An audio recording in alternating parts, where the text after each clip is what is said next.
আজ আমি দেখাবো পেঁপে চাষের শুরু থেকে পাকা পেঁপে সংগ্রহ পর্যন্ত সম্পূর্ণ প্রক্রিয়া। প্রথমে ভালো মানের ও রোগ প্রতিরোধ ক্ষমতা সম্পন্ন পেঁপের বীজ নির্বাচন করতে হবে। এরপর জৈব সার মিশিয়ে উর্বর ও নরম বীজতলা তৈরি করতে হবে। তারপর বীজগুলো সমানভাবে বীজতলায় বপন করতে হবে।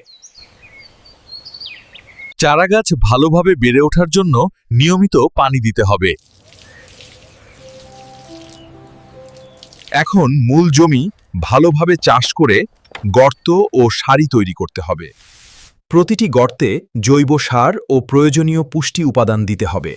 চারা গাছ বড় হলে সেগুলো মূল জমিতে রোপণ করতে হবে। গাছ দ্রুত বৃদ্ধির জন্য নিয়মিত সেচ দিতে হবে। আগাছা পরিষ্কার রাখতে হবে যাতে গাছ পর্যাপ্ত পুষ্টি পায়। রোগ ও পোকামাকড় থেকে রক্ষা করতে নিরাপদ কীটনাশক ব্যবহার করতে হবে। সঠিক পরিচর্যায় পেঁপে গাছ দ্রুত বড় হতে শুরু করে। কিছুদিন পরে গাছে ফুল আসতে শুরু করে।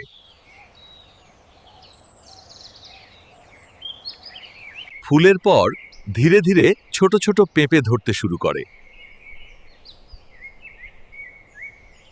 নিয়মিত পরিচর্যায় পেঁপেগুলো বড় ও স্বাস্থ্যবান হয়ে ওঠে। কিছুদিন পরে পেঁপেগুলো সবুজ থেকে হলুদ রং ধারণ করে পেকে যায়। এখন সাবধানে পাকা পেঁপে সংগ্রহ করতে হবে যাতে ফল নষ্ট না হয়। এভাবেই সম্পূর্ণ হয় পেঁপে চাষের পুরো প্রক্রিয়া। সবাইকে ধন্যবাদ। সবাইকে